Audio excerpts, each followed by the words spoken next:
Chapter's Board of Zoning Appeals meeting for Wednesday, October 26th, 2022. I'd ask everyone to please rise if they're able and face our flag for the Pledge of Allegiance. I pledge allegiance to the flag of the United States of America and to the republic for which it stands, one nation, under God, indivisible, with liberty and justice for all. Thank you.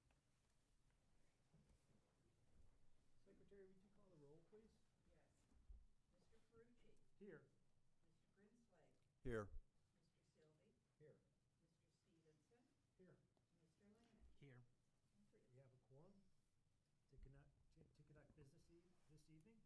Our first order of business is approval of our previous minutes from September 28th. Do we have a motion to approve the minutes? I'd make a motion that we approve the minutes from the previous meeting. Second. All in favor? Aye. Any opposed or abstained? Very good. Thank you. Okay, we'll start the public hearing tonight. The first order of business is VA 22-15, stone deck impervious coverage and rear setback variance. Dan Stone, the homeowner, is requesting two variances of development standards from the Unified Development Ordinance, UDO, to allow a rear setback of 14 feet instead of 20, and to allow impervious coverage to be 50% instead of 35 to accommodate a deck improvement project. The site is located at 13637 Golden Ridge Lane and is currently zoned R2. It is generally located in the Springs of Cambridge neighborhood that is on the south side of Geist Reservoir and west of Oleo Road. Is Mr. Stone here this evening? Gentlemen, thank you for allowing me to present my case. I passed out a couple of documents earlier that basically cover a few main topics, specifically the plan which was presented to our Homeowners Association Board and subsequently approved. Additionally, beyond that, you'll see the approval letter for the removal of some trees that happened on my property, 5 particular trees specifically, as well as the approval from the HOA for the work which we were conducting.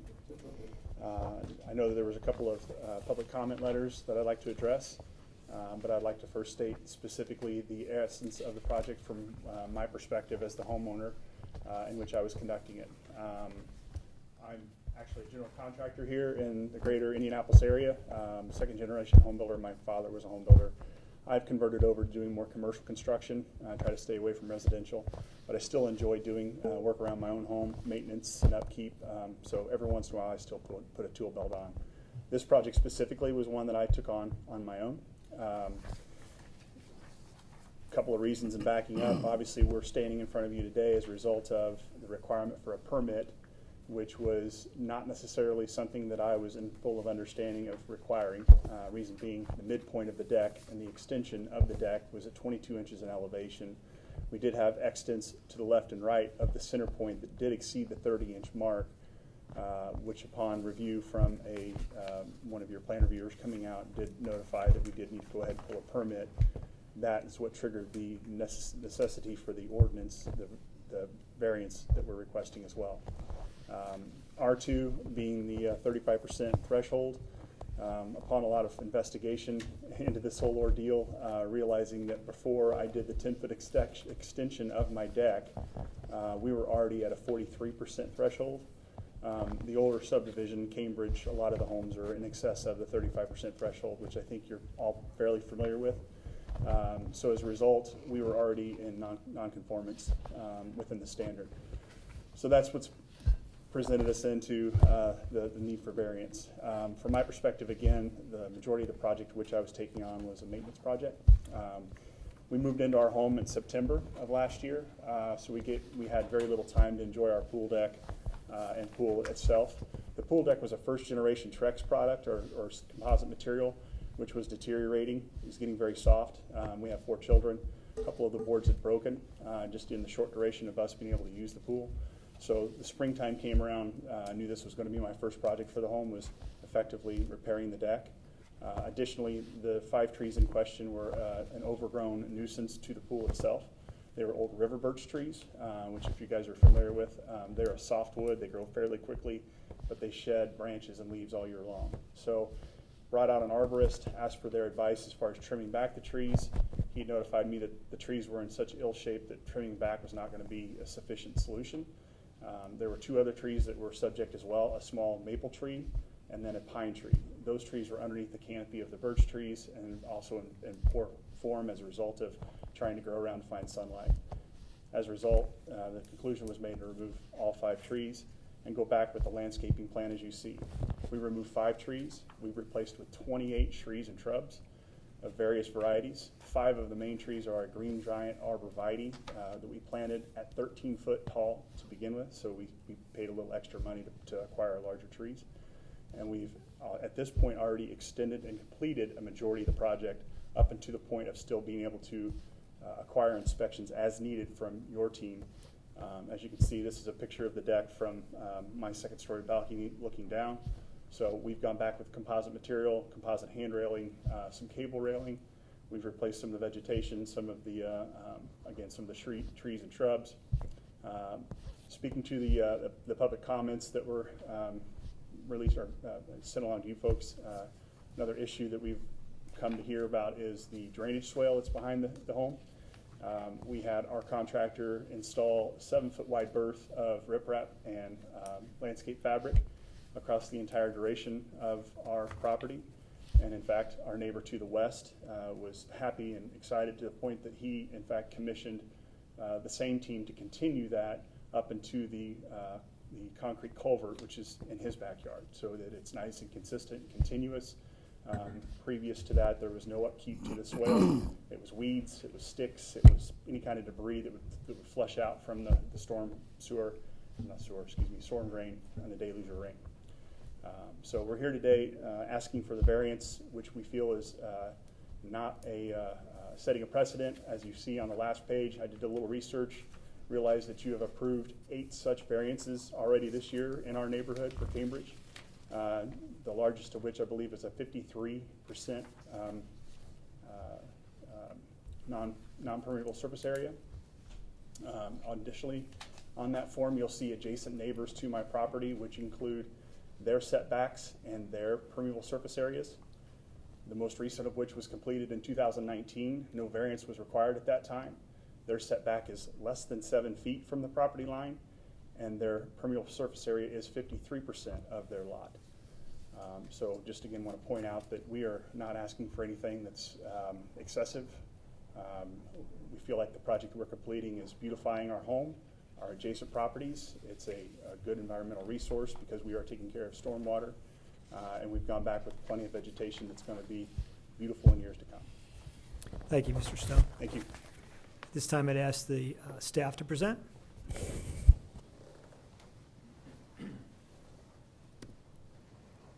Good evening.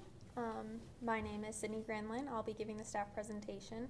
I'm a planner with the City of Fishers Department of Planning and Zoning, and tonight I will be discussing VA 2215 stone deck impervious coverage and rear setback variances. The property is located at 13637 Golden Ridge Lane in Springs of Cambridge, located on the south side of Geist Reservoir and west of Oleo Road. It is currently zoned R2 Residential District. The petitioner is Dan Stone, the homeowner. As mentioned, the deck was redone and expanded towards the rear lot line, increasing impervious coverage and encroaching into the required rear setback. The maximum impervious coverage for homes in the R2 district is 35%, and the impervious coverage on this lot is about 50%. The required rear setback is 40 feet, with decks allowed to encroach up to 50%, and therefore having a 20-foot required setback, and this deck has a rear setback of 14 feet. The site is currently single-family residential. It was previously illegal non-conforming to the impervious coverage standard, and a variance is now required because the non-conformity is increasing with the deck expansion. The red lines here represent the topography of the area. The blue lines towards that right side of the screen with the parcel in question outlined in orange. The blue arrow represents runoff from the lot, which will flow towards the rear, then northwest to a storm drain and storm pipes, which are represented through those brown lines, and the storm infrastructure takes the runoff to Geist, which is west of the subject site. Here is the proposed site plan. I rotated it to better fit the screen. The area which is labeled composite deck is what was redone in this project. Here are images of the project, since, as the petitioner mentioned, it was started before this variance process was started. The image on the left shows the resurfaced deck, and the image on the right shows the rear lot line. You can see the riprap that was placed along the property line, as well as some of the new trees that were planted. To complete this project, as the petitioner mentioned, he removed 5 trees and replaced them with a total of 28 new trees and shrubs.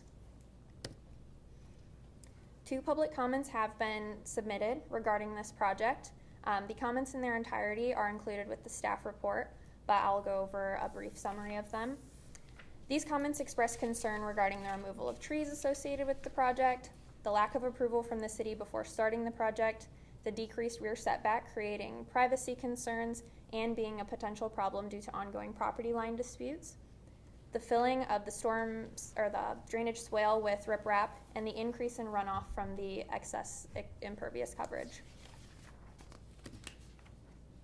Staff has no recommendation for the board for these 2 variances for a rear setback of 14 feet and impervious coverage to be 50%. Should the board approve this petition, staff recommends it is done with the condition that the variance is recorded on the property with the county. Thank you. Thank you. At this time, I'm going to open the public hearing. If anyone is here from the public to speak as to this petition, I'd ask you to please approach the podium, state your name and address, and proceed. Hi. Hi. How are you? Never done this before, so. That's okay. What's your name, ma'am?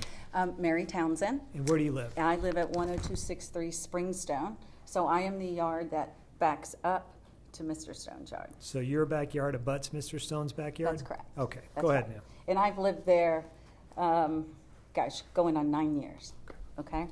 I didn't know we could do a presentation, but I have pictures, so hopefully I can show you the pictures. Sure. Okay, great. So I'm clearly here tonight to let the board know that I'm against the approval of these 2 development variances requested at the property at 13637 Golden Ridge. I'm here to ask you to be thoughtful in your decision making about granting to allow these impervious coverage to be increased from 35 to 50 and the rear setback of 14. I truly believe that this project has never been in the best interest of my property. It has directly impacted me and other homeowners indirectly, and if passed, would set a precedent for others to ask for such extreme variances that encroach a storm drain, runs through a buffered yard, and is an invasion of privacy between the 2 homes due to its size. Things I would like the board to know about this variance request is that, 1, you can clearly see that the project is complete, and that, in fact, this project was started in March of 2022 without a building permit or HOA approval. They began with the removal of the woods and the tree line identified. It is a woods and a thick tree line. And it was identified in the original plot plat. And I'm going to show you that original plot plat. And it was protected by Marina Limited Partnerships when these homes were built. So breaching the covenants of Springs and Cambridge.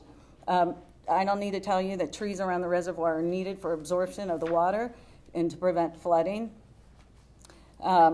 This is I guess I should just give this to you. Yeah, sure. This is a picture of the original plot plat. This is my plot plat that abuts up to it. And what is not shown on any of these pictures, or what the homeowner submitted to you, there's no rear setbacks, there's no side setbacks, there's no steep parameters set going down into the ditch. It's actually a ditch. And so I wanted to present these to you so that you can see that the ditch is clearly marked there, and where the easements are. None of that was presented to you.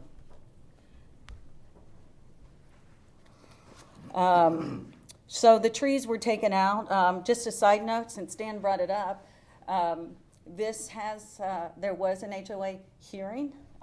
Legal counsel has been involved.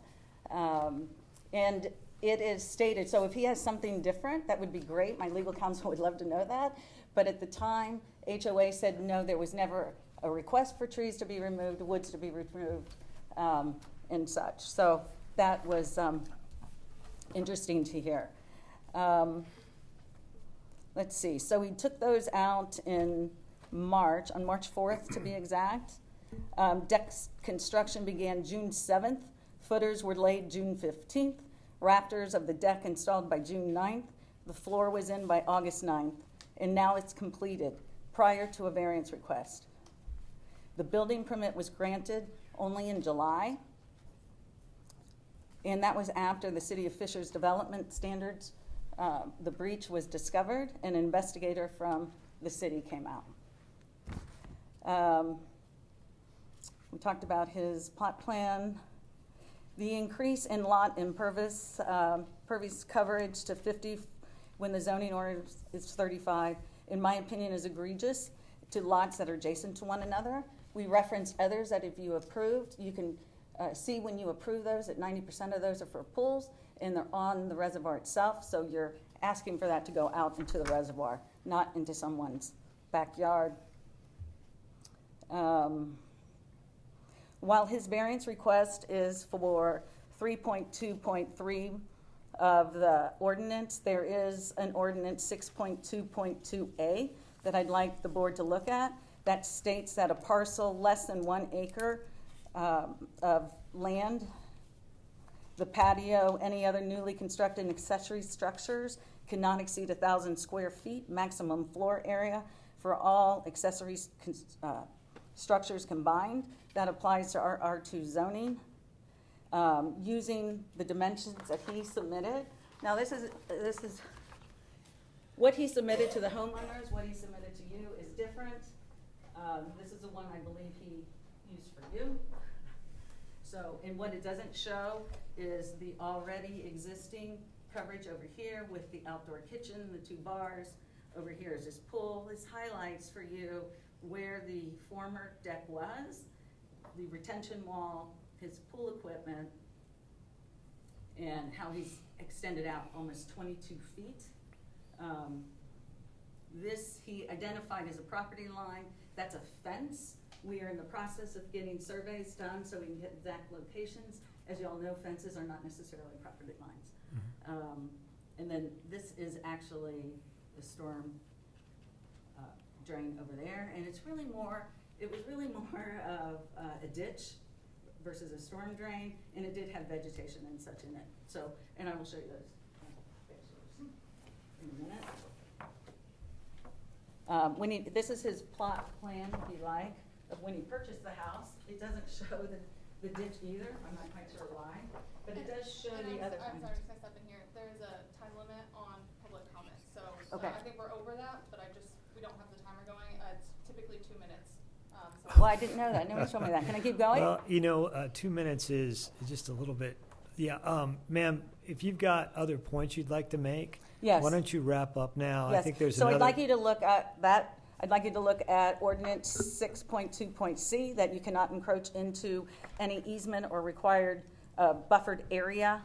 And then I'd just like to present to the board the remainder of your pictures. And you can keep these if you want to review them. If you need them We'll take a before you look vote. at. We'll look at them, ma'am. Okay. Yeah. So that's the before. That's the after. Okay. That's the before. That's the after. That is a beautiful evergreen. This is the storm drain before with beautiful vegetation. Beautiful vegetation. Here's the storm drain after. Here's what the storm drain looks now. That's really. Okay. So please We'll think take that. about, at least delay this until we get through the other items in the surveys. Thank you, ma'am. Thank you so much. You're welcome. Anyone else from the public cares to speak at this?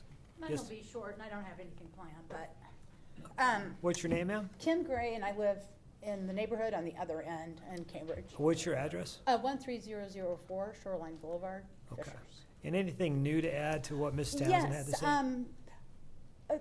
This became upsetting to me. I met her in book club.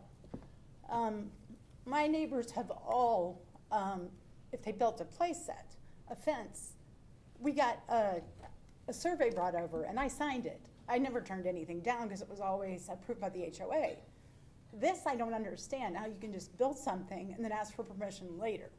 That's upsetting. So that's my only comment, is how this was handled. And the fact that 50% of the property is being covered by concrete and impervious products. I mean, we moved into Cambridge because of the trees, because of the landscape, because it wasn't like every other neighborhood that was house on house. And this has taken this away from her. So that's all I have to say. Thank you, Mel. Thank you. Okay. Members of the board, any questions for the petitioner, for staff?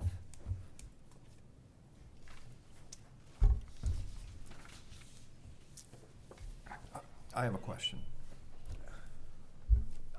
I would be interested in knowing the extent of the property line dispute.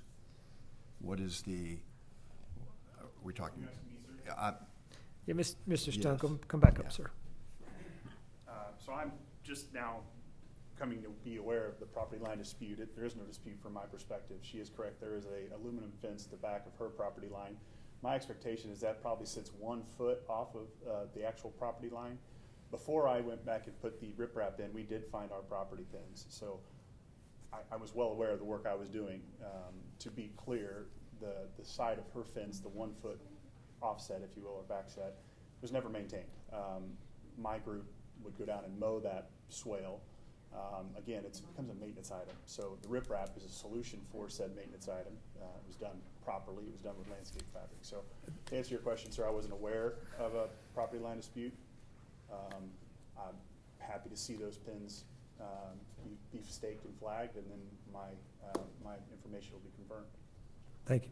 You're welcome. Any other questions? Can I answer that Questions? Ma'am, public comment's over. Oh, Okay. you asked a question, so about the property line dispute. No. Thank you. Okay. Ma'am, if you have a brief comment, we'll hear it. We understand, we've got your public comment. We understand you have a survey in place. We're aware of that. We are aware of your concern. Mr. Stone's told us his view on it. I don't know that there's any more we need to discuss about that. Okay? Thank you. We have read your public comments. Thank you. You're welcome. Okay, so, no other questions? Do we have a motion to approve or deny the variance request? I'll make a motion to approve. Okay, we have a motion to approve. I'll second. We have a second. Secretary? Mr. Grinsley, Yes. Mr. Sylvie, No. Mr. Stevenson, No. Mr. Lannon, Yes. and Mr. Ferrucci. Well, I do not ever like projects coming to us after the fact. I'm voting yes in favor of it. Thank you.